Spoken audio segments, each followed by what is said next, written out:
you're on. Yes, Mayor. So this workshop is pursuant to the request that you all instructed staff to hold a workshop from your December 18th City Council meeting. And so the items in your agenda packet uh, are the same agenda items that were in the packet in December as background information, but there's some added information. You all requested for some maps and some backup materials, and staff has prepared a PowerPoint presentation to help facilitate and lead the discussion. So that's where we are. Oh, are we ready with the PowerPoint? Is that you, Mr. Cordino? For putting together the PowerPoint for us and doing a lot of research on these topics. Here we go. We're ready to go. So what we're going to do tonight is give this brief presentation that kind of goes over several of the issues that relate to the consideration, analysis of, and potential implementation of a development moratorium. And what we're going to discuss is what a moratorium is, the policy issues that should be considered when considering one, the basis for adoption of one of these things, what the scope can be, any inclusions or exemptions that could happen. We'll talk about the history of these things relative to Homestead. And then we have a bunch of maps of the city that we'll put up on boards so that we can take a look at those and facilitate a conversation. This here, if you see, if you're watching your screen, is a map of the city. Essentially, a moratorium, it's a perfectly legal, acceptable strategy to correct issues that you see or find within your community. I think that it's important to know that structuring a moratorium, we need to have an understanding of the goals, policy reasons for doing it, and that way we can make sure it's done correctly and keeps us out of any complications later in the road. So this is a definition that we have there. Moratorium is really supposed to be something that's temporary, right? It's going to halt or restrict a specified development activity. So we want to pick the things that we want to slow down as we reconsider them.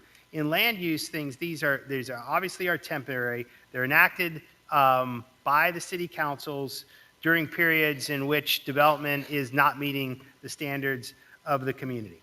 And it kind of stops giving some type of permission, development orders, or the ability to develop. They also are good because they prevent people from rushing in to develop in advance of a moratorium. So we can kind of restrict the hey, we're going to do a moratorium, and then you got a bunch of people rushing, and we can restrict that. And these things can, if you've done correctly, they can be used to facilitate a good conversation between the public, the development community, to restructure whatever it is that we're trying to restructure as we go through these moratorium. The policy direction can be just about any. To craft it correctly, we need to know why we want to do it. We want to know the details, try to understand the basis of these things. The issues can be very broad. They can be very narrow. We'll be able to structure the parameters and the time frames of this. A lot of that will depend on if and what type of analysis may be needed in studying the ability to make a change, if there's any geographic areas that are of concern, and then any of the details. The basis for these can be just about anything. It can be related to density. It can be related to issues of mobility. It could be how do we accommodate all of the future growth that we're going to see. It could be related to any amendments to our comp plans. It can be neighborhood compatibility. We can, could deal with architectural standards, updating the transportation master plan, any of those things. The scope can be, again, just about anything. It could be residential uses, it could be multifamily uses, it could be commercial, it could be all of those things combined. It can deal with specific items within the residential use, like you might want to deal only with single family or might only want to deal with multifamily. It can deal with geographic areas of the city. It can review density. So it can apply to just about anything you want to do. It can exempt things, depending on how we want to do this. If you wanted to exempt particular geographic areas, or for instance, you could exempt all single-family homes without variances. You could exempt anything in the historic downtown. Any of those types of things we can discuss. We've had a history in Homestead with these dating back to 2002. We've done, I believe, 6. These had happened over time between 2002 and 2009. There were 6 different things for the southwest neighborhood, the northwest neighborhood, various parcels. We had some extensions on these, and then we were able to get past that. I guess the recession hit, and we hadn't done one since, and now we're considering again. And then with that, the background is all complete. We have the city maps, which are somewhere, and they'll put them up if you want to have that. So I thought what would be best to do is use that as an appetizer, and then you guys could ask us any questions that you had. We could have a discussion, and then we'll see where this goes after that. So thank you. Thank you. Mr. White, before I open the council discussion, would you have anything to add or caution us about at this moment? None at this time, Mayor. I mean, certainly as the conversation goes, if I feel that I need to interject, I will do so. But I think just to add upon what Mr. Cordino said, I think there are a lot of different ways you can go here. It's probably better to try to focus on really what's the problem or what's at the heart of what you're trying to accomplish, to at least start identifying the scope of the moratorium. And then after we've done that, then we can get into what we're trying, areas that we're trying to look at, and the who's going to be included or who's not going to be included, where you really want to draw the line in the sand to capture these. And so that's another conversation. So I think it's probably better to kind of start in one and then kind of work our way through it. Okay, thank you. Any member of council like to kick off the conversation? Sure, Mr. Raw. Go ahead. Do we have any true identifiable problems or issues that we're going to try to correct with this moratorium? And we can throw out a slew of things, but we need to identify what it is, I think, our goal is, and what are we trying to correct at this time. A question I would have for staff is, going down the line, are projects that are already in the pipeline coming up, would they be affected in any way? And how many projects are there that we may not be aware of up here, with permits that are pulled, development that's still going on in certain areas in the future? How will that affect anything we do here today? And then those property owners that already have rights, we have to kind of consider that too. But I think the first thing we have to do is identify what it is we as a body feel the moratorium should go in effect, and try to at least hamper or control whatever that problem may be. I mean, we're never going to solve, major traffic issues, but because we have those issues today, do we stop development forever? I don't understand what our goal is, and that's kind of what I'm trying to figure out. What is our goal of this whole thing? We've got the Southwest Master Plan, which could be looked at. We have the density issues on the east side of the city, and we have, some land that's still developable. So I think for me, it's to identify what the moratorium is actually being put in place to try and change. So that's my question. What is this moratorium really trying to accomplish? Mr. Cordino? I'll answer the questions. Who gets halted is discretionary, right? So you can make that. That's a policy determination as you go through this. Right now, we've got about 50 applications that were recently approved in public hearings, right? So those are out there, all types of things. We've got 42 applications that are going through the public hearing process. Now, and I'll let the attorneys correct me if I'm wrong, but I believe you could say, for instance, anybody that's, you can stop them at any point you want.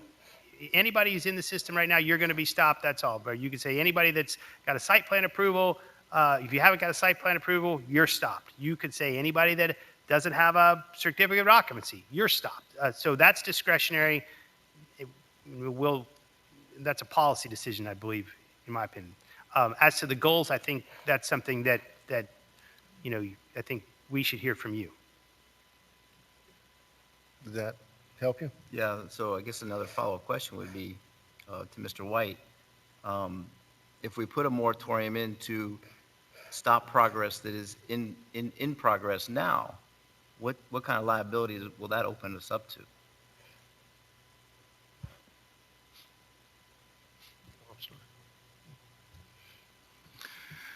Well, that's a difficult question to answer, but what I can tell you is the closer that an applicant gets to having final approvals, meaning they've been through site plan, they've been through plat approval, they might be just pending issuance of a building permit, those are going to be more the cases where an applicant may be able to avail themselves of a vested right. If they're in the process, currently going through it, that's certainly a lower risk, and that's certainly something that you can stop. By way of example, just to sort of frame this for you, in your packet is the 2008 moratorium that we did. And in 2008, that moratorium was limited to categories of development. So it was like townhouse, cluster homes, multifamily development, and any development that was medium density residential over 8 units to the acre. And then there's a process by which when you enact these moratoriums, you carve out exemptions from the moratorium. That's where we draw the line in the sand, who's in, who's out. And so you can go through and you can identify benchmarks that projects would be captured by the moratorium or projects that would be exempt. For example, anyone who's been to Planning and Zoning Board and has a recommendation from Planning and Zoning Board might be exempt. Or you can say if someone has already been submitted and has been to a development review committee meeting, they could be exempt. So really, it's up to you all to decide where you want to draw the line. I would be cautious about drawing the line to applicants who have already been through final plat approval pending issuance. Now, baked into the moratorium ordinance is the ability for someone to avail themselves of a vested right. So legally, when we adopt these, we build in that provision. So if we've captured someone in the moratorium, there's a process by which they can come and they can file an application and come to a public hearing where you all would review it based on criteria to determine whether or not they have a vested right or whether or not they could be exempt from the moratorium. So that's a safety valve that's built into the ordinance that provides you all the ability to look at an individual project if it's captured. Okay, so when the 2008 moratorium took place, a lot of that didn't really even matter because the recession kicked in and the development stopped anyways. So I guess it gets back to the first point is what are we trying to solve, accomplish, stop, or improve with the moratorium? So I'll leave it for that for now, and then we'll have more discussion. Oh, let me chime. Oh, go ahead, Mr. Shelley. Let me chime, yeah, I'm the one that brought the initial conversation to the table. And let me be very clear, as much as I would like to be, this is not intended to be punitive. And I don't have any intention of proposing or under any illusion that anyone would vote for saying someone who already has site plan approval, plat approval, density shifts, that is not what I'm focused on. I'm focused on what's next. I mean, clearly, you're right, Councilman Roth, we're not going to solve all of our traffic problems. But if we continue to approve density, we're never going to catch up. Side issues such as when the 770 was approved several months ago, our own staff represented that we could not provide individual garbage service for those units, that they were going to have to construct community dumpster areas, which our experience here has been is it's very unsightly. I think we've been advised that, the post office is at the breaking point for delivering mail to individual homes. Um, it may be that we're coming to the point where we don't have enough sanitation trucks to even service what we've got, even by using, um, the communal dumpster system. But just as we recently enhanced our commercial design guidelines, we have our planning department now I believe, working toward bringing to us at some point some enhanced architectural and design guidelines for residential. And my philosophy is I'd like to see us be less of a cookie cutter community and more architecturally unique. I think it's time for us to stop bending over and accepting the proposition that this is what the market wants, rather than having a better say in what our community is going to look like.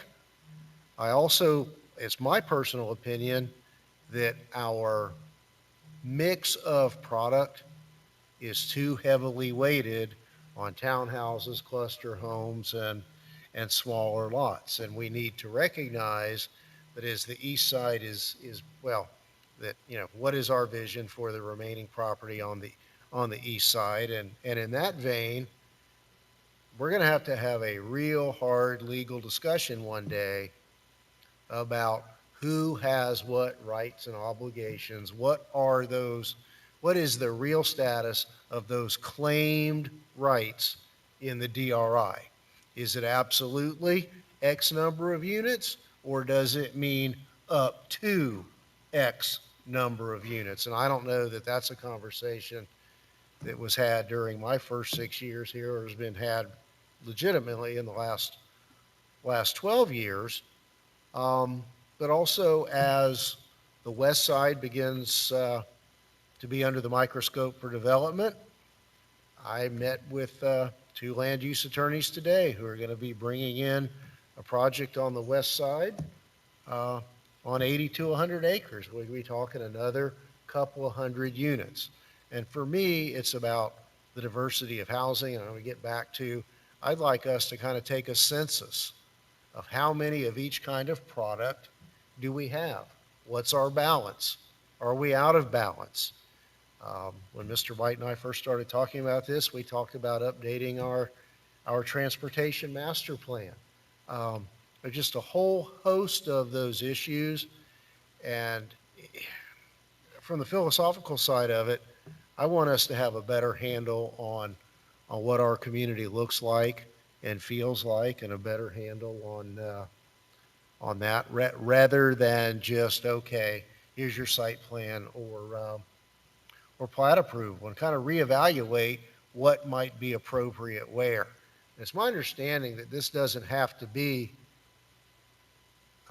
blanketed across the community in equal numbers or restrictions or exemptions, that what might be appropriate for the southwest and the downtown corridor is not necessarily appropriate for the northwest or east of US 1. And I think that we're going to, let's not be scared off by a number. Let's just say 6 for the moment, just for sake of argument, that 6 isn't appropriate here, so let's forget about it in the rest of the community. I think, yeah, it's my understanding that we can segment according to appropriateness. But I think there, all those the service issues, the balance of housing issues, the transportation issues. Certainly, I think we still have water and sewer issues. This is just kind of, putting on the brakes, and I think it's easy to draw that line in the sand. Certainly, I'm never of the mind to have something that's far down the road, but why isn't today a good day to draw the line in the sand and say, if you weren't in the pipeline on the day we first had these conversations, you've got to comply with the moratorium. Um, there are always the exemptions, and I think that little segment that was talked about for the 2008 moratorium, against a certain product for a period of time may be a good starting point on the east side as we take inventory of our housing stock and see what our percentages of product are. So, that's kind of where I was coming from and asking that we have this conversation. Mr. Shelley? Thank you, Mayor. And, I think for my purposes, density is an issue. I mean, it's something that we as a council over the last couple of years have had a lot of applications that have come through and have wanted higher density or a larger number of units, townhomes, products that I do think we have more than enough of in our city at this point in time, east side, west side, any side at that point. And the problem always comes is that our code allows for it as a matter of right, that there's certain, zoning that they've already acquired, and so we have to pick within a certain context of what they're allowed to build and not allowed to build. And there are property rights, property owners have property rights issues, and so you don't want to take them away from them unfairly without some sort of a process. And so we always kind of get stuck with complaining about it as it's coming across, the dais here, but ultimately not doing anything to prevent it from happening again in the future. And so I do think that for me, the density, especially the multifamily density is not something that I think we need more of in the city of Homestead at this point. So I'm definitely open to the idea of figuring out what we can and can't do. And I know I've had conversations with Joe and the city attorney, after some of these meetings about what are our options, what can we do, how much is even left that we can regulate. And so I still have some questions about that as far as even if we were to draw the line in the sand, what good might it do? And so that's what I need more information about, because I do want to make sure that if we're going to go forward and take action, that we have an effective action. And I think there are still some larger parcels, but I don't know how it applies to the DRI either. So that's one of the issues. I think most of our density is left in the DRI. And so is there anything we can do through this moratorium process or some other process to try and slow down or limit the multifamily that can be built in there? And those are questions that I'd like to get answered as well moving forward. So that's kind of where I am on this one. I support a moratorium if it's going to be effective, if at the end of it we are going to be able to accomplish something and actually make changes. So going forward, we can potentially limit the additional amounts of density that are going to come into the city, specifically in the multifamily side of things, and the effects that we'll have on the existing infrastructure, the existing roadways, the existing traffic that we already have. So I'm on board with that. I mean, some of the other things the mayor raises as far as design standards, I'm open to hearing some discussions about that. Anytime we can become a unique opportunity is fine. I definitely think that when I talk about multifamily, I do want to be careful that if we go that route, that we at least take into account the downtown, because I do think that there's a need for some sort of although I'm not sure how comfortable I am with it at this point, I do understand that in order for the plan to ultimately work, there has to be some sort of a density component, and what that density is, I don't know. So I want to make sure that we at least allow for that to continue to grow as the downtown is developing, because of that live, work, play concept. So that would be something that I want to make sure that we do address if we end up going this route. But those are kind of my comments for now. I'll wait to see as it progresses, and we can have some additional discussions on specific items. Thank you, Councilor Shelley. Councilor Fletcher? Yes, so one of the first meetings I had here at the city was with Mr. White to discuss specifically the DRI and the density issue that's out there at this point in time. I can tell you that the 2.5 hours we spent together was not nearly enough time to try and wrap your heads around the concept of the DRI. I still think we need to have a DRI workshop in addition to what we're doing now in order to truly understand what the overall end-all product is going to be. Ultimately, my goal is to ensure that we have a good product here in the city of Homestead, with the appetite of Florida growing at plus 1,000 people per day, and this being really affordable real estate in the south end of the county. I think we definitely have to ensure that the citizens' needs are met, as well as ensuring that the public sector and our services are being met as well with the city. Primarily, one of the things we talked about throughout the election cycle and before the election cycle and after is the addition of personnel at the police department. And we need to look at additional personnel possibly for public works and equipment as well. So this is a big deal. And we really need to get community involvement. I think the folks from my district on the east side of town are definitely all for a moratorium of some kind. What that is, I believe we need to work through that process, and I look forward to further deliberation on this item. Thank you. Thank you, Councilman Fletcher. Mr. Bailey? Thank you, Mayor. I definitely agree. This is also a really good problem to have. You know, we have a lot of interest in the city. I've said before, I'm also not a fan of the cookie cutter. We are a unique city, and we need to make sure that we stay that way. So definitely putting some things in place that help us keep that homestead feel is very important. Density obviously is a big deal. We always hear about traffic and infrastructure, so keeping all of those items in mind. The only thing that I would like to make sure we could continue is some sort of mixed use in the downtown. I've always been a fan of that. I worked downtown Miami for a while when Midtown was coming up, and there's something really neat about that in a downtown. It's yeah, for me, that's what a downtown is. So I understand anybody living on the east side, that's your cup of tea.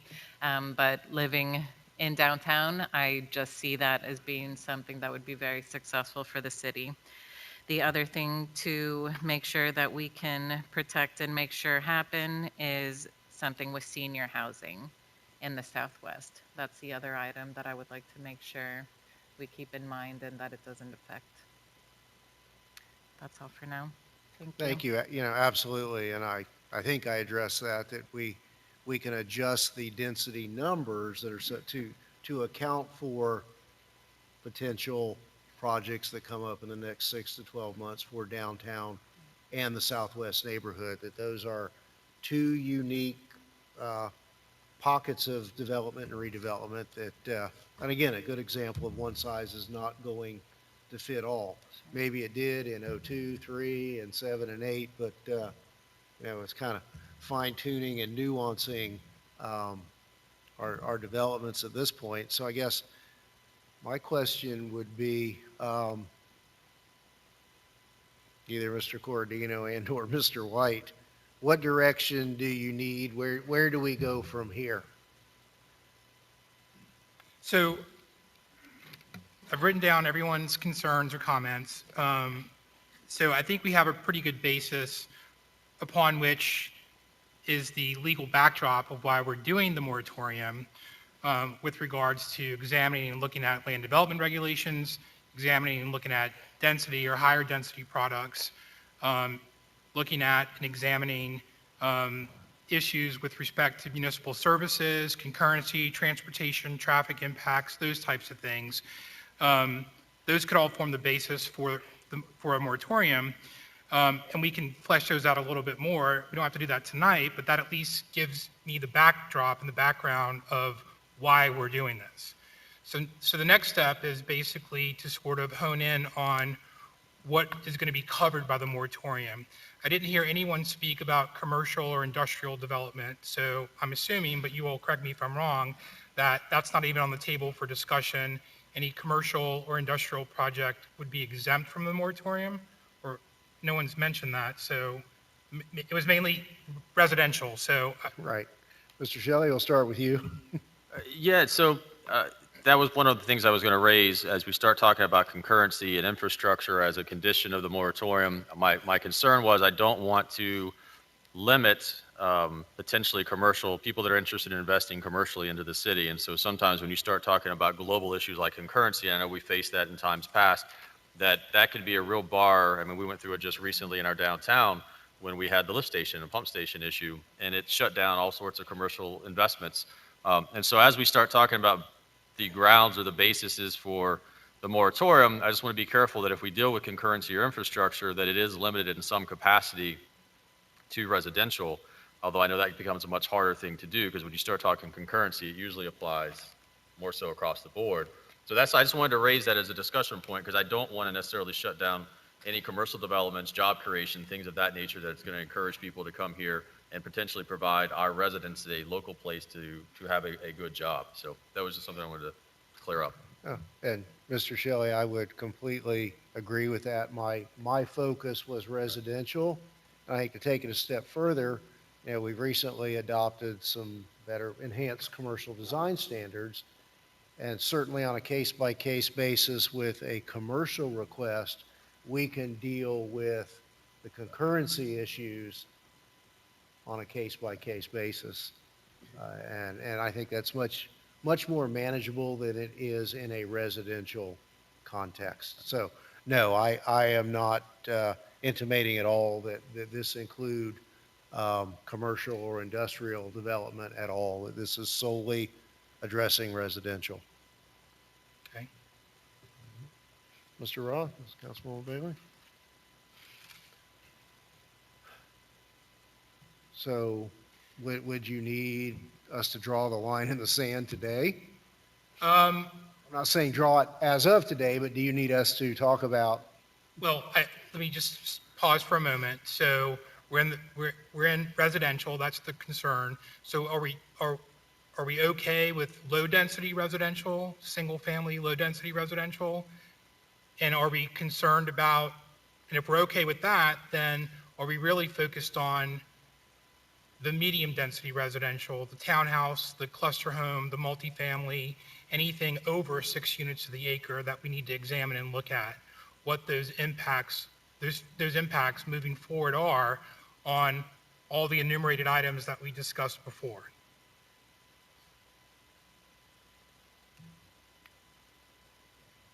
Sure. Okay. Go ahead, Councilman Roth. It's interesting, I was having a conversation earlier today about something you mentioned is what do we want the city to look like in the future? And, one thing I think we need to find out is what is left to develop? How much space do we actually have to develop?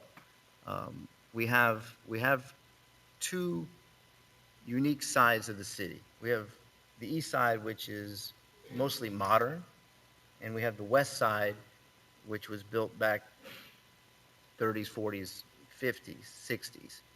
So we have two unique housing options. There's no density, for the most part, on the west side. All the density is on the east side. And all of that came into play really during the late 1990s and early 2000s when all that property was annexed into the city. And I think it was smart that they annexed that property into the city because that was in the county. And the county could have put thousands of more units that much closer to our community as we see what's happening now along the US 1 corridor. So the question of what do we want the city to look like in the future is a pretty open and vague thing because even when some of those communities on the east side were being developed, I remember conversations that we wanted Key West style housing out there. I don't see any Key West style housing out there, but they painted them in pastels to make them look like Key West style housing. So that's another point I think that we have to define amongst each other. What is it the city wants to look like in the future? I'm all for lower density. I get that.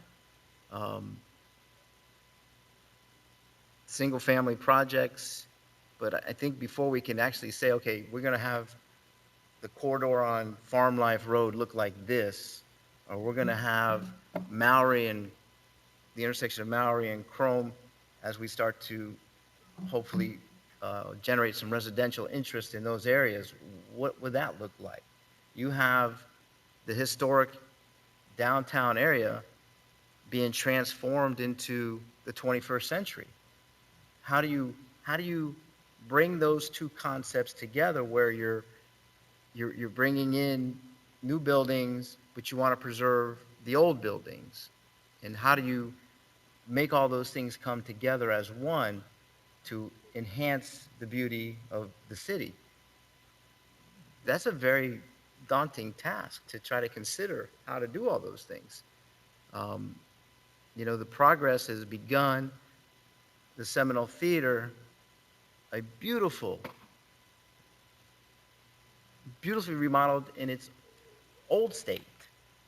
And then you have the Homestead Station, Losner's Park, and you have all those buildings that go north on Chrome. So what is the identity of Chrome Avenue? What is going to be the identity of the east side? We don't have vast land where you could, put agricultural things out there where people have horses on their land, things like that. Back in the day, they had all that stuff. So, we're looking at preserving the past, at least in my mind, I'm looking at preserving the past, but also taking the city residentially in the future. And I'm not sure what that is yet. What is the proper mix? I mean, sanitation issues on the east side, with a ton of density, but we have sanitation issues on the west side too, where we have people who come from outside of the community and dump their stuff in our community. So there's some controls that have to be looked at as well, and we can't put it all on staff to solve those problems. We have to come up with solutions to those problems as well. So I'm hearing the trash stuff. You mentioned mail delivery. Mail, okay, it's a problem in some of these communities too. Um, and then the DRI, as Councilman Fletcher brought up, to understand exactly who has property rights, what the density levels are already set at out there. I know, and I feel bad for the east side, the Keysgate residents that have lived there for 20 years and didn't realize that all of that land around them had already had vested rights to develop. It just never got developed. It would have been developed many years ago if it weren't for Hurricane Andrew. And that would have been a different area altogether than what we know it today as too. So there's a lot to consider. And I think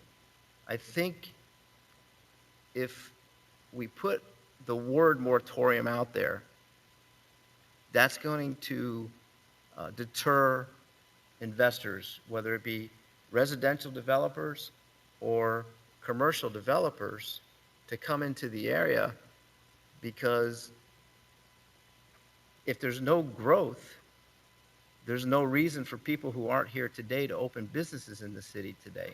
I just learned today, and maybe some of you don't know, it's funny, there's not even a seafood restaurant in this community. Not one seafood restaurant. But I did learn Well, Red Lobster probably disagree with you, well, yeah, but I agree with you. seafood. And I understand that there's I think they call it crafty crab is coming into the areas. Have anybody heard that yet? Crafty crab? You've been watching SpongeBob. SpongeBob, yeah. But if we, and I remember, and I'll tell a quick story, because back before the Lowe's, not the Lowe's, the Kohl's Center was built up, I sent emails out to Longhorn, I sent emails out to Red Lobster, I sent emails out to Olive Garden. I said, please, please, please come to Homestead. They said, we're never coming to Homestead. And long and behold, 15 years later, they're here. So I think the word moratorium is going to be a negative impact for people that are looking to invest in our city. I understand we need to figure out some of these things, but I think the word moratorium, there's places, there's vacant land that has to be, that we can look at to rezone, to change densities on before it's purposed for whatever they want to do with those lands. So, a lot of thoughts, a lot of things. I don't know that we're going to solve it all right this second. As Mr. Fletcher said, the DRI is very complicated. I learned a lot about the DRI over the last 4 years. And there ain't that much left to build there either at this point. Aside from the 770 units, there's maybe another 1,000. And then that's it, it's over. You know, can we reduce that number by 100 or 200 maybe? And some concessions for commercial development and growth over there? But I think they already have those rights to do that stuff, so. um, But what is the city gonna look like? It's a good question. What is it we want the city to look like? And I'll reserve. Mr. Shelley? I guess the question that James had asked regarding the, everything north of 6 units per acre, that's my biggest concern. I mean, that's what I'm focused at the most. However, there are some things even with a single family, because at the end of the day, I mean, I don't want to restrict people. That's likely where we're hoping to push people is back to the single family again, to whoever's out there that's left, whoever we can actually affect. But as it relates to single family, and when it comes back to the Northwest, there are some infill issues where they're buying up houses that are old, 1950s, 1960s houses. They have half an acre or more, in a neighborhood. They're destroying those houses or tearing them down, and they're trying to go back in and infill them with 3 for the price of 1. And so I do have some concerns about that when it comes to single-family zoning districts, especially when it comes to the Northwest and maybe similar areas in the Southwest where they're doing the same thing. On the older part of towns where I want to look at minimum lot sizes, I want to look at, what the minimum housing sizes are, because in order to maintain the feel of the west side of town, you're going to have to preserve some of that. And that may be part of the Northwest Master Plan that needs to be looked at as well. But that would be where, when you ask about single family, I would like to, if we're going to do this in some capacity, then as it relates to at least the west side of town for single family, I would like to also include that, look at it and see, can we maintain the feel and the lot sizes and the house sizes that are currently going or exist in the Northwest? Because a lot of the new houses built over there they don't fit in, and they don't look right, and they're significantly smaller. So I would like to look at that if we're going to start looking at everything. Thank you, Mr. Fletcher. Yeah, I tend to agree with Mr. Shelley on that aspect as well, but, so I had a discussion with a developer earlier in the week, and basically he said, if it's not broke, don't fix it. But I sat back and looked at him and I said, well, I believe it's broke for some people, it may not be broke for others. But let's take a look at, I agree, Mr. Roth, the word moratorium is a scary word to those type of folks that are looking to come and invest in our town, but at the same time, we need to set the standards for our community. I mean, that's what the folks who elected each of us to come up here and do, is be their voice on this council and put the best foot forward for this community. Whether or not we adopt something in the next month or 2 months, what have you, I think it's very encouraging to have, I think the staff needs to provide us a little of information on what their thoughts are, because they work with us day in and day out. They have a lot more details that they could provide us that we can provide back to our residents. But I believe that ultimately, we're going to have to do something. We just got to find out what that widget is. And maybe we do it for 6 months. Maybe we do it for, we set a time and stance so it doesn't scare everybody away for a long period of time. I'm open to a lot of different ideas here, but we have to do something. Thank you. Mr. Fletcher. Mr. Roth. Yeah, and I agree. The higher density stuff definitely needs to be looked at, with the exception of the downtown area that we're trying to work on now. I'm not opposed to even, restricting it once we learn more from development services of the potential sites that could be built, both east and west. I met with the attorneys today that were discussing another project, and they're willing to build on 15,000 square foot lots or 18,000 square foot lots. That's great.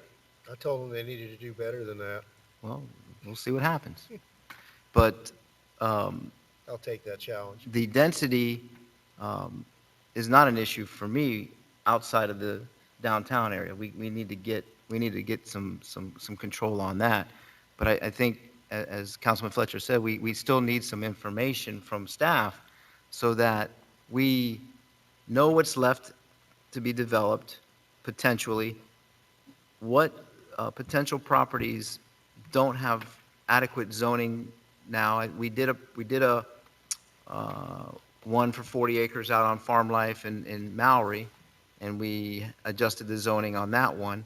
Um, So there obviously are some potential locations and properties that could come before us for change in density or change in zoning from general to R1, R2, R3, whatever it may be.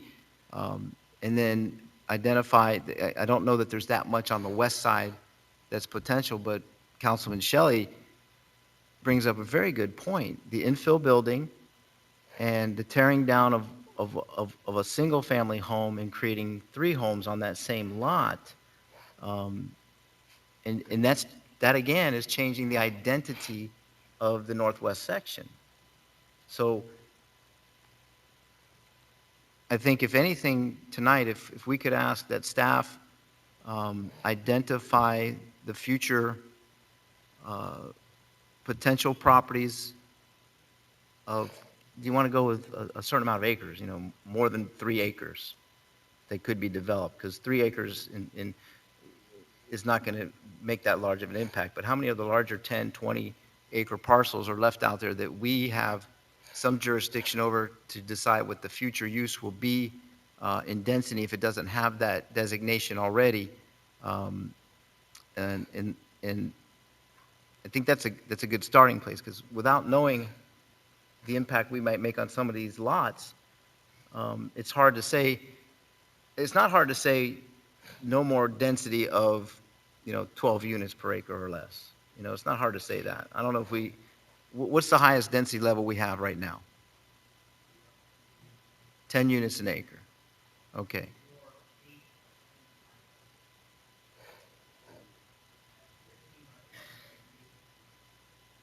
$15 by the busway, 8 per acre in the DR. Can't be. And so along the busway, it's You better turn 15 your units mic per acre.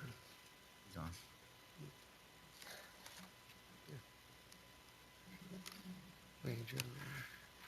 So the DRI is 10 overall. The,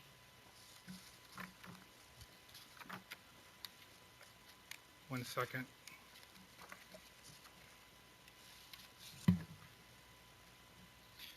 Yeah, so the busway corridor and areas designated in the comp plan as downtown mixed use, those are up to 15 dwelling units per acre. Then areas that are outside the busway, which are designated in the comp plan as professional mixed use, those are up to 10 units per acre. And then you get into the medium density residential, which came out of the 2008 moratorium, is now restricted to up to 8 dwelling units per acre. And those include those zoning districts that implement the medium density residential comp plan category. So that's your R2, your RTH, cluster house, traditional neighborhood, TND development, or multifamily. Okay, so then this may help us understand more things, because if you go out to the Isles of Oasis areas, Malibu Bay, and parts of Waterstone, can you tell me, did the density change after those units were built out there? Because there's more than 10 units per acre in a lot of those communities. Yeah, so most of those PUDs were, the master plans and the density was approved prior to 2008. The majority of those, I think most all the PUDs on the east side started coming in the early 2000s up through 2007, somewhere in there. And the underlying property at one point was all ag, then it was changed. Combination in some cases of commercial and residential.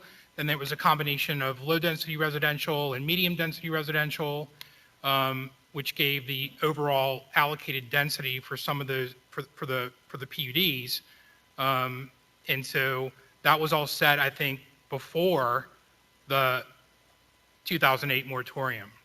There was a 2005 moratorium, but that primarily focused on and dealt with the Northwest neighborhood and the Northwest neighborhood master plan. So can you, by recollection, remember what the density unit number per acre was before 2008? Because it's bigger than Yeah, 10. I can I go know it's back bigger than and look 10. at the legislative history on that code section, but I don't recall off the top of my head, or I don't know those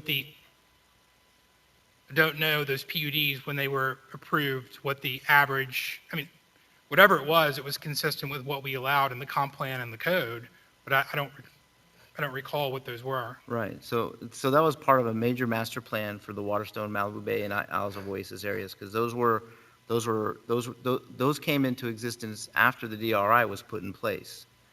And as I said earlier, the Waterstone area, especially Malibu Bay and Waterstone, they were annexed into the city back in the late 1990s. So,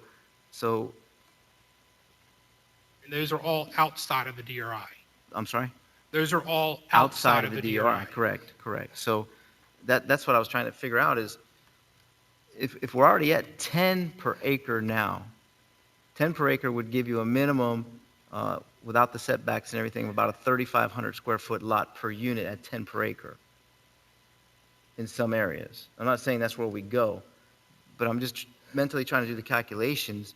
If we take it down to 6 per acre as a maximum allowed in the city, that would give you, based on a 43,000 square foot lot, somebody help me out with the math. How many units? Maybe It's like 7,000 square foot lot. seven, what?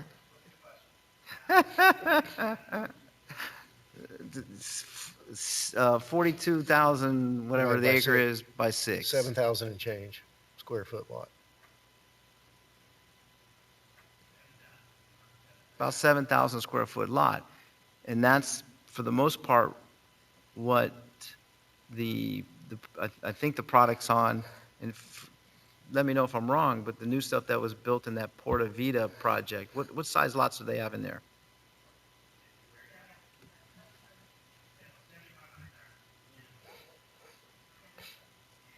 So those already have 7,500 square foot lots in there.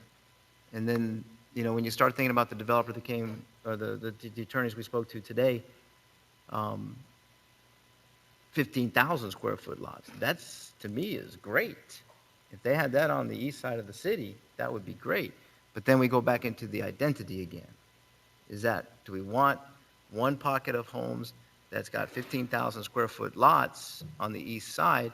And a lot of people would say yes, because, yeah, that's a good idea, because it slows down some of the density levels and the growth, because you could put potentially,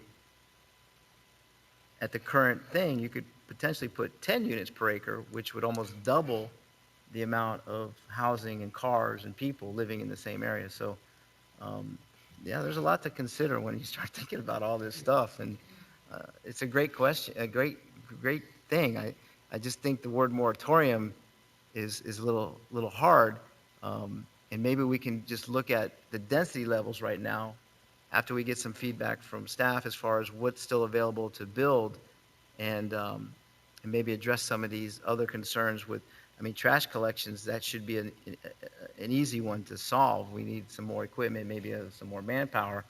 The police department is always looking for more police officers, and I get that, but just, and most of us would understand this in this room, but, the decisions to put density into the city is not really about,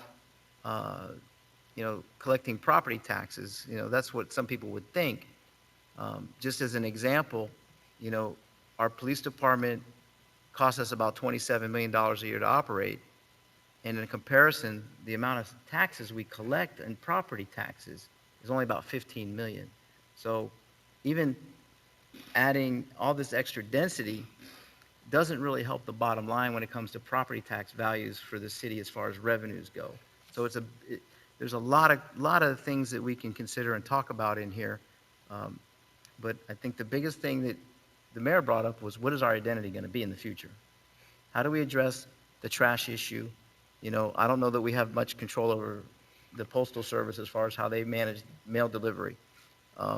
Architectural stuff, great, love it. We got Key West style housing out there in the Isles of Oasis. And then the understanding more of the DRI part, I think, is very, very important, so that we know and what to expect with that last 1,000 or so units that have to be developed out there. So I don't know where we go from this part of it, but I'll let you, Mayor, it's your show, you take over and. Let's hear from Councilwoman Bailey. Thank you. I have one suggestion on where to go from here, and that's looking at each master plan separately, looking at what's left to be developed, and then having a more specific discussion on that area. That would definitely help me.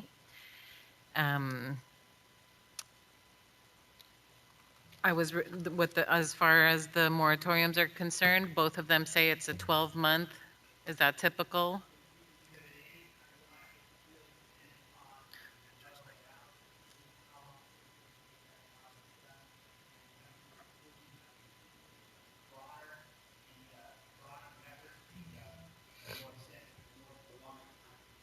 Okay.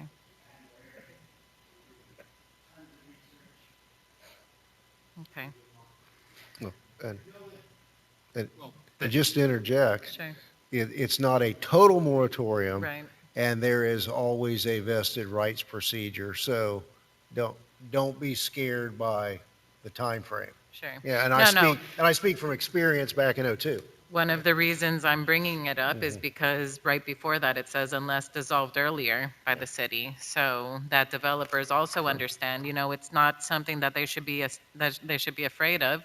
It should be a quality city that they want to come into. Um, Eclectic quality. I think that should be our motto. There you go. Eclectic quality.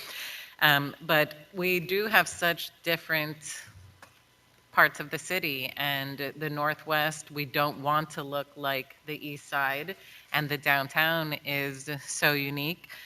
So to be able to look at it separately with a map and what's left to be developed, I know in my mind that would make it a lot easier for me to have further discussions on it. Thank you, Councilwoman. Mr. Shelley?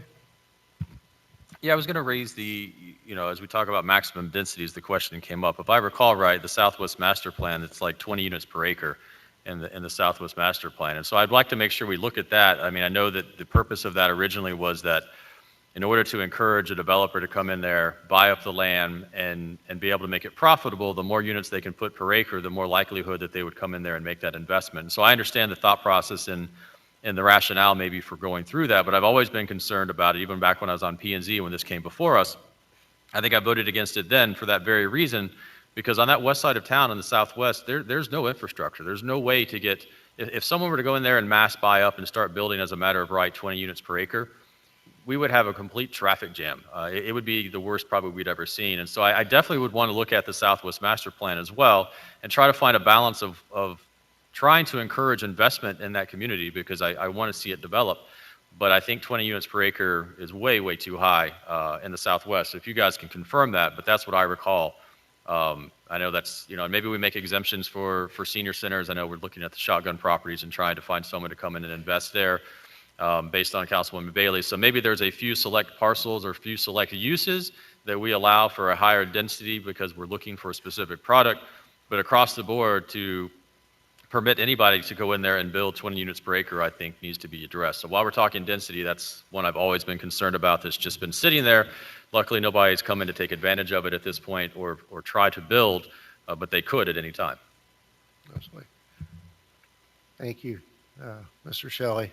And in anticipation that sometime in the near future, proposals are going to come back in for the shotgun properties, if I'm reading it right, despite the fact that there is the right to avail themselves of up to 20, both proposals are only around 8 to 9 units per acre.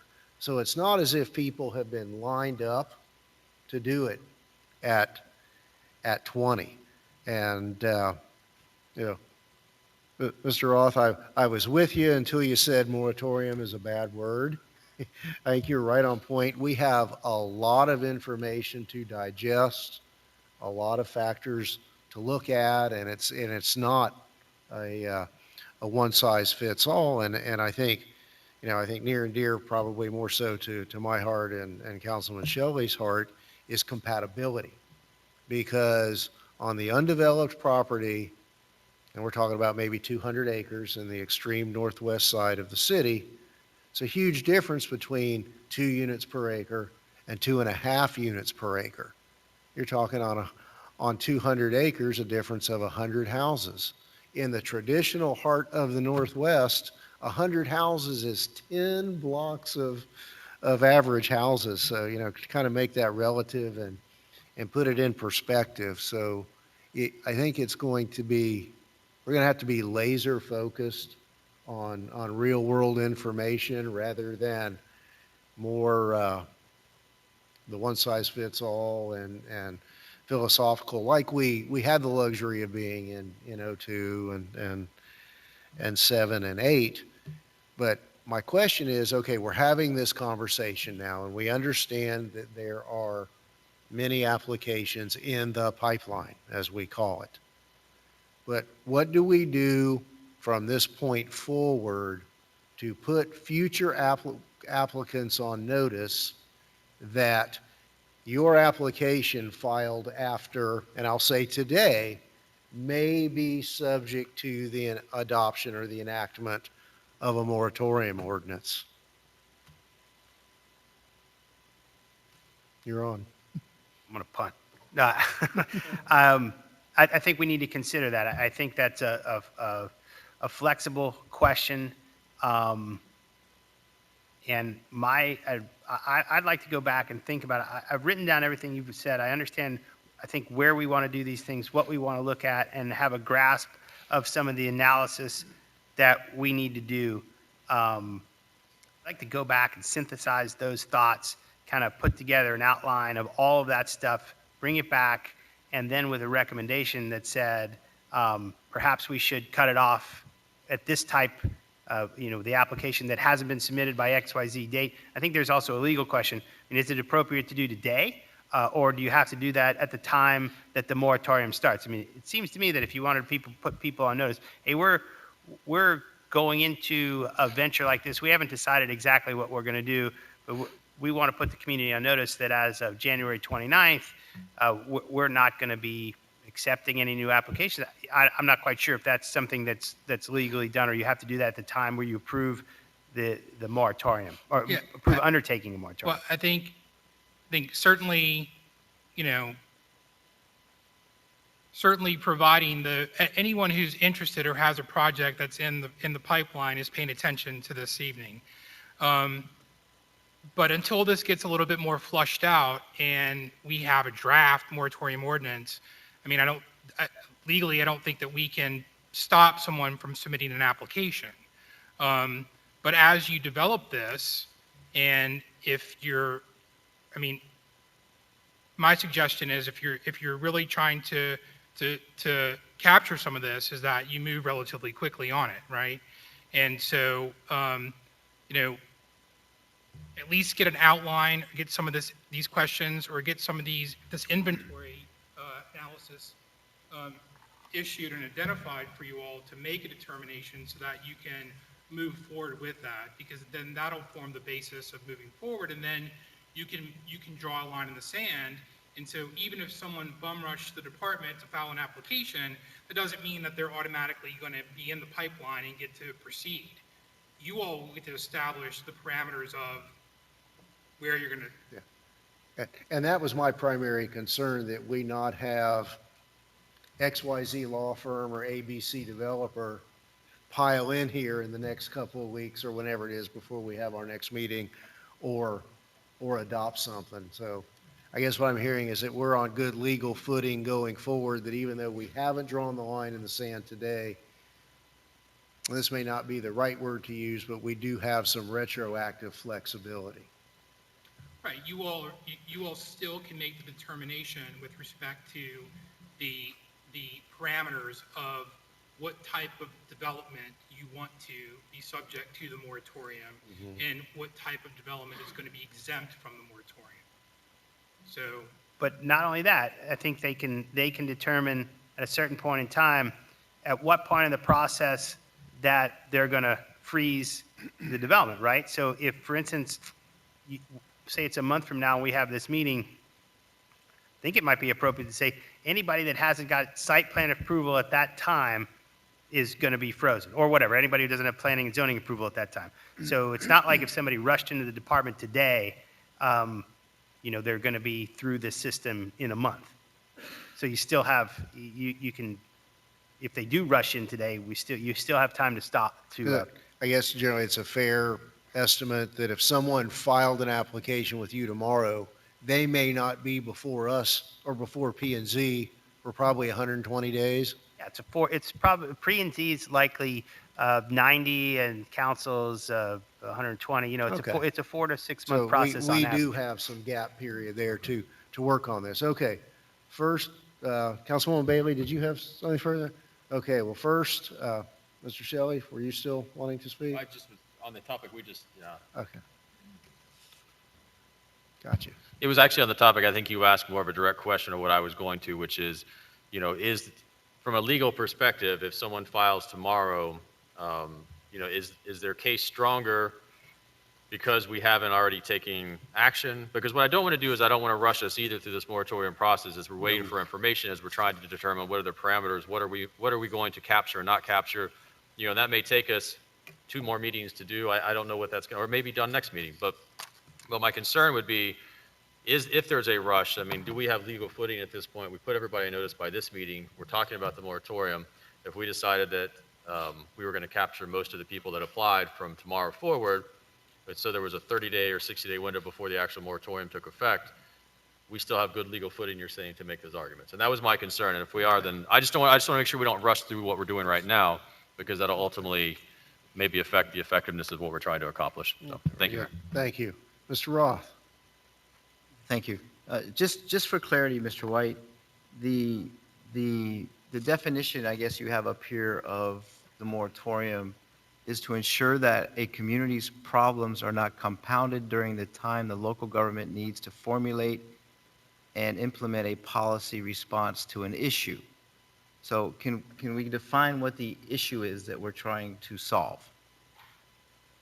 Well, I've heard several issues this evening that you've all expressed. Can you just remind us Sure. of those? Happy to. There are issues with ability to provide municipal services to development.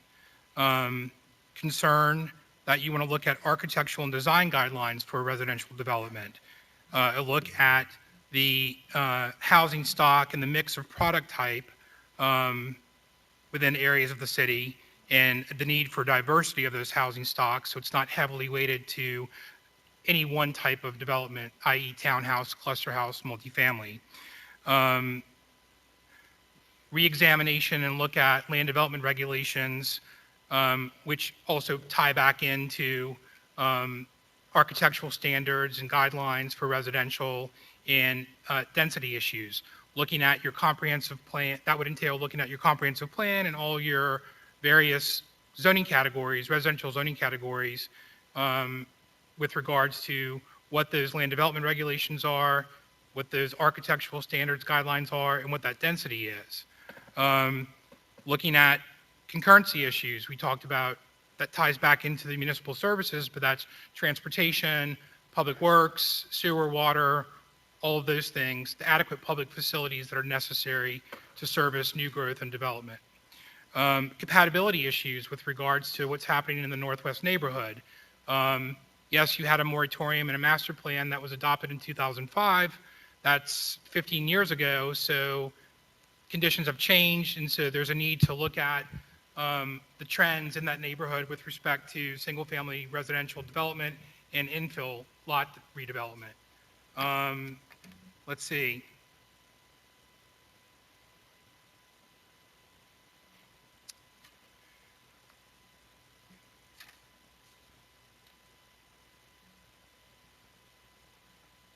There are things that I've heard this evening that you want to be careful not to include, and that is maybe issues with regards to affordable or senior housing, issues that are not going to negatively impact downtown redevelopment,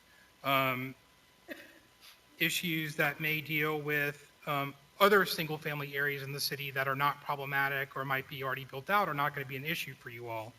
So that's just the the list from this evening, which is a lot of things to look at. Yeah, so realistically, um, I think we also need to come up with a plan to regionalize what portions of the city we're going to be looking at when it comes to that. As Councilwoman Bailey said, there are other master plans in place too, and I'm sure outside of maybe Mr. Corradino, and maybe not even Mr. Corradino, understands all of the underlying effects of each of those plans with the Southwest Master Plan and others that are in the DRI and, others in the city.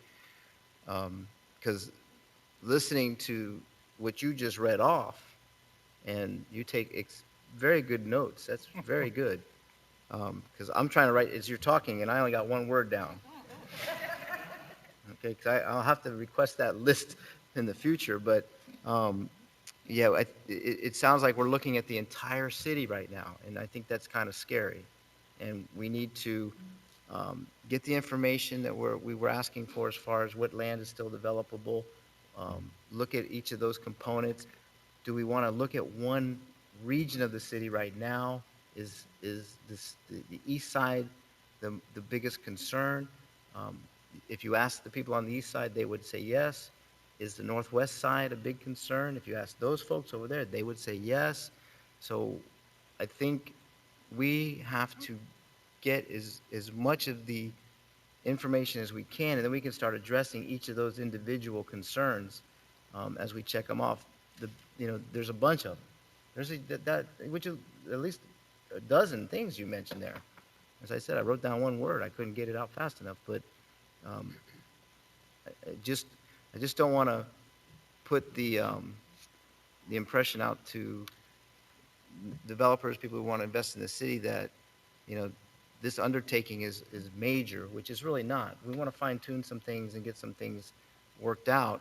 And the city of Homestead is open for business. We just want to ensure that as we develop the city further, it's as Councilman Fletcher said, we get to kind of make up some of those terms to, better serve our residents. We don't want to put our residents in a spot where we can't get their trash picked up, or they can't get their mail service, or the police department is not getting there in time, and on and on and on. Sewer backups, water pressure issues, all those little things that add up. And every time we have an issue, we talk to the city and they explain. We had the water issue. People talking about water pressure out there, and the city goes out and tests the pressures in different locations from time to time, and it's between 40 and 42. Is Julio here? I can't see him behind that board. He's hiding behind the board there. But he was mentioning it's like 42 pounds per square inch, and people were complaining about water pressure, and I said, I've got to clean my faucets and my shower heads every 6 months because of the lime deposits and if I don't, my shower is not as strong. So, and some people actually listened to me and they called me up and said, hey, that worked. I took my filters out of my faucets, I cleaned out all the sediment that was in there, and boom, my faucet worked again.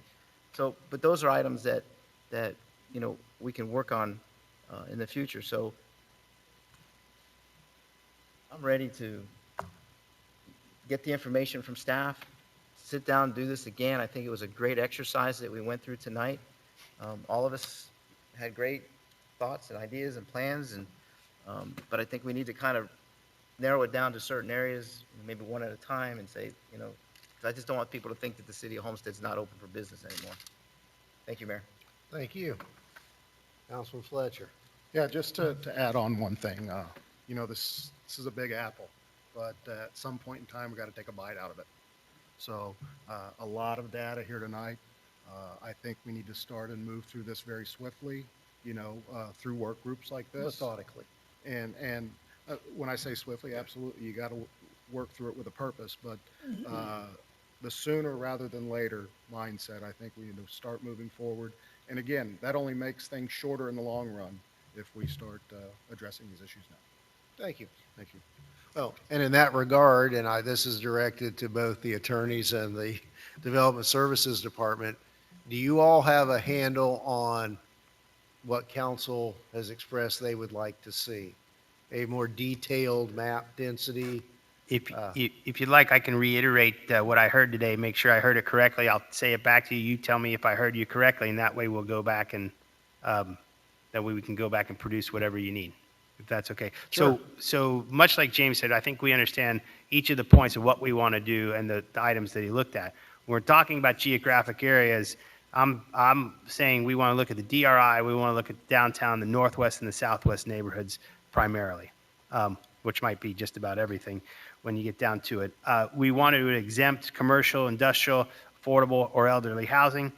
And then there's the analysis portions that we need to put together. I think what we need to do is craft this a little bit, but we want to look at how much land or acreage is left on both the east and the west sides, how much development it would absorb in each type, so for each zoning type. And then we can tell you reasonably well how many units would be left to develop on that vacant land at this given time. So we'd look at the various sizes of the land.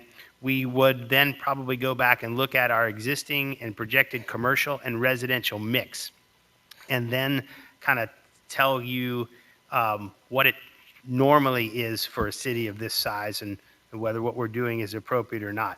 We might also want to do an analysis of per capita staffing per department. So when cities do annexations or those types of things, when they're bringing folks on, they say, hey, look, I'm going to bring in 1,000 more people. How many staff members in each department do I need per 1,000 people? And are we staffed appropriately? And what should our budgets look like?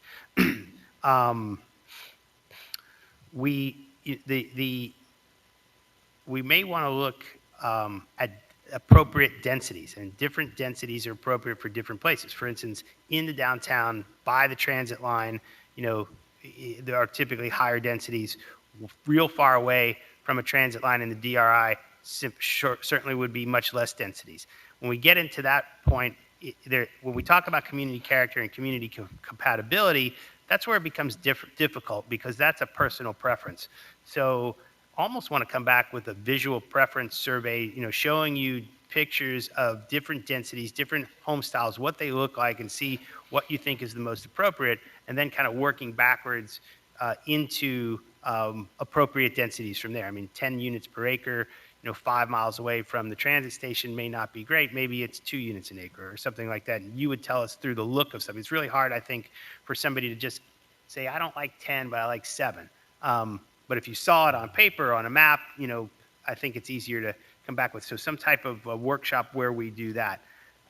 Those are the type of analysis that I think we need. Some of it is likely easy to put together in the short term. Some of it would be more appropriate as we went through the actual moratorium process. So I'm figuring we can probably do some analysis if we came back at our next meeting, have it already canned, but some of it may take longer. As we go back and think about this, we'll be able to figure out how long does it actually take to do this analysis. Can we do it in-house? Do we need to go get it? Where do we get the information? Those types of things. That's what I heard today, and that's what I think we ought to do. The only thing I would split hairs on you with is you use the word exempt, affordable, and elderly housing. And I think we're addressing that in looking at the downtown densities and the southwest density, because I don't want someone to come in and buy up the busway parcel and say, I'm going to do senior housing at 15 units per acre, and we've used the word exempt. I don't want to be in that situation. So I think, and I believe the comment came from Councilwoman Bailey, and I believe we addressed that by adjusting densities and restricted, the moratorium densities will vary by area. Okay. So let's not say exempt from the terms of the moratorium, senior or affordable housing. That'll kind of be built into the density mix that we enact. So the stuff that we would allow to continue will be the commercial and industrial. Yes. Everything else, every type of residential would then be subject to the moratorium. So what I'm anticipating is that we'll go through this process. We'll outline all this for you, the exemptions, all that type of stuff as closely as we can based on the notes that we took. And then we can just redline it either before the next meeting individually, or we can do, maybe we have one-on-one meetings and go through it before the meeting so everybody understands what we did, make the meeting smoother. or we do it as a working session at the next meeting if we have a workshop. Yeah. Either one you prefer. Today's the 29th. The Thursday, a week, 9 days after our next council meeting would be the 27th. Is that a reasonable time frame to get most of the initial information together if we tentatively looked at a workshop for February 27th? Yeah, we would have no problem with, we'll go back to the office tonight. We'll get and the look- clerk to look at firm this, up but- those dates with everybody else, but I don't want this to languish. Thank you. You're welcome. Anything further from council? Anything further from the manager or the attorneys? Not at Do I this hear a time, Mayor. motion to adjourn? Moved and seconded. All in favor? Aye. Thank you all.